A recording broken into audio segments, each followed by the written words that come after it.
अब 10 दिनों में दुष्कर्मियों को फांसी। बंगाल में रेप विरोधी विधेयक बिल हुआ पास।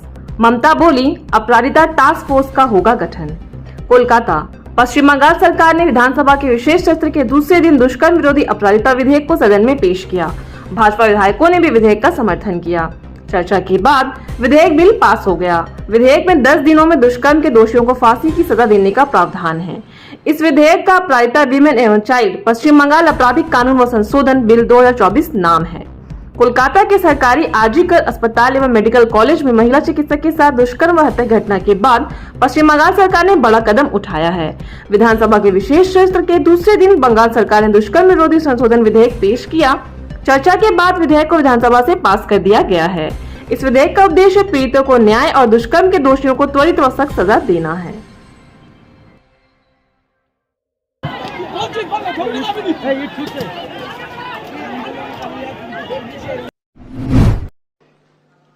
আমি প্রথমেই বলি, মাননীয় অধ্যক্ষ, সকল মাননীয় সদস্যা এই সভার এবং বাইরেও যারা আছেন, জানতে পাচ্ছেন, শুনতে পাচ্ছেন, প্রেস মিডিয়া সহ তারা আমার বিরোধিতা করলো, আমি কিন্তু তাদের বিরোধী নই।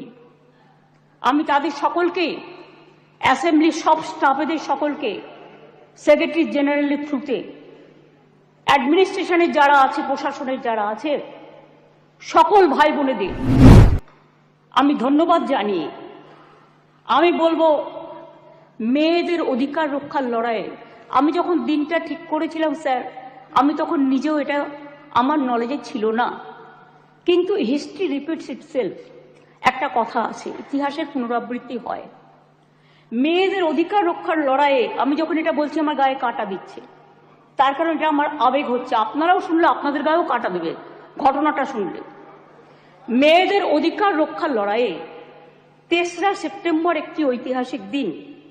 আজ থেকে 43 বছর আগে 1981 সালে আজকের দিনেই ইউনাইটেড নেশনস মেয়েদের অধিকার সুরক্ষিত করার জন্য, তাদের বিরুদ্ধে সব বৈষম্য দূর করার জন্য চালু করেছিল the convention on the elimination of all forms of discrimination against women।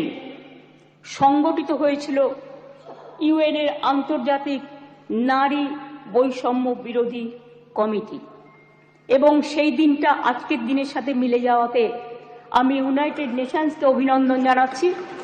এবং বিশেষ করে নারী সুরক্ষার স্বার্থে আমাদের মা বোনেরা, ভাইয়েরা যে লড়াই করছেন, সিভিক সোসাইটি থেকে শুরু করে ছাত্রছাত্রীরা, আমি সবাই, আমার লাইনে আসতে অনেক টাইম লাগবে, আপনার ট্রেনটা বেলাইন হয়ে গেছে, ওটা সামলান আগে। আমি আপনাদের বলি, আমি সবাইকে অভিনন্দন জানাচ্ছি।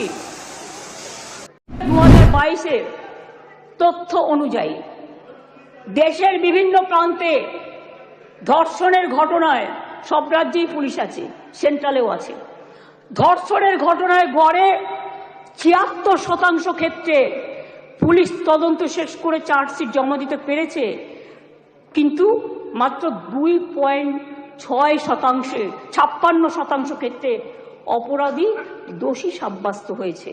প্রবলেমটা কিন্তু এই জায়গায় রয়ে গেছে, গলদটা। ধর্ষণ রোধে দ্রুত বিচার এবং কঠোরতম সাজার দাবি জানিয়ে আমি 2টো চিঠি ইতিমধ্যেই প্রধানমন্ত্রীকে লিখেছি। আমি যেহেতু তার কাছ থেকে কোনো উত্তর পাইনি, উত্তর দিয়েছেন একজন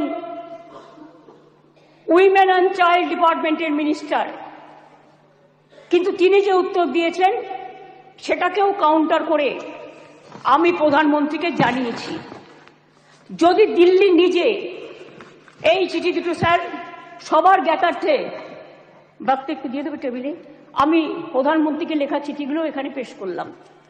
ন্যায় সংহিতা বিল যখন প্রথম তাড়াহুড়ো করে পাশ করা হয় নির্বাচনের আগে, আমি বারবার স্বরাষ্ট্রমন্ত্রীকে বলেছিলাম, এটা তাড়াহুড়ো করে করবেন না, এটা আমাদের রাজ্যগুলোর সাথে আলোচনা করুন, শুধু একটা চিঠি দিলে দায়িত্ব শেষ হয়ে যায় না।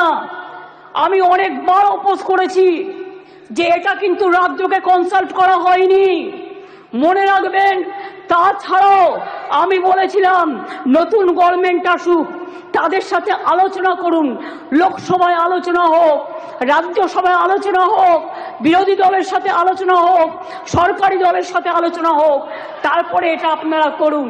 কিন্তু সেটা তারা করেননি। তাই আজকে বাধ্য হয়ে আমরা সারা দেশের মেয়েরা যাতে সুফল পায়, মনে রাখবেন আজকে বাংলাকে নিয়ে শুধু বদনাম যারা করছেন, বাংলার সম্মান নিয়ে ভাবুন। বাংলা মাকে বদনাম করলে আপনার গায়েও লাগবে, আমার গায়েও লাগবে। আমাকে আপনারা 50টা কটু কথা বলুন, আমার কোনো যায় আসে না। যেভাবে আপনারা আমাকে অসম্মান করেছেন, আপনাদের প্রধানমন্ত্রীকে আমরা সেভাবে অসম্মান করিনি। কখনো ভেবেছেন যে আপনারা যেভাবে আমার বিরুদ্ধে বলছেন, আমাদের দল যদি সেভাবে প্রধানমন্ত্রীর বিরুদ্ধে বলে, স্বরাষ্ট্রমন্ত্রীর বিরুদ্ধে বলে, আপনাদের মুখ্যমন্ত্রীগুলোর বিরুদ্ধে বলে, আপনারা তখন কি দেখবেন?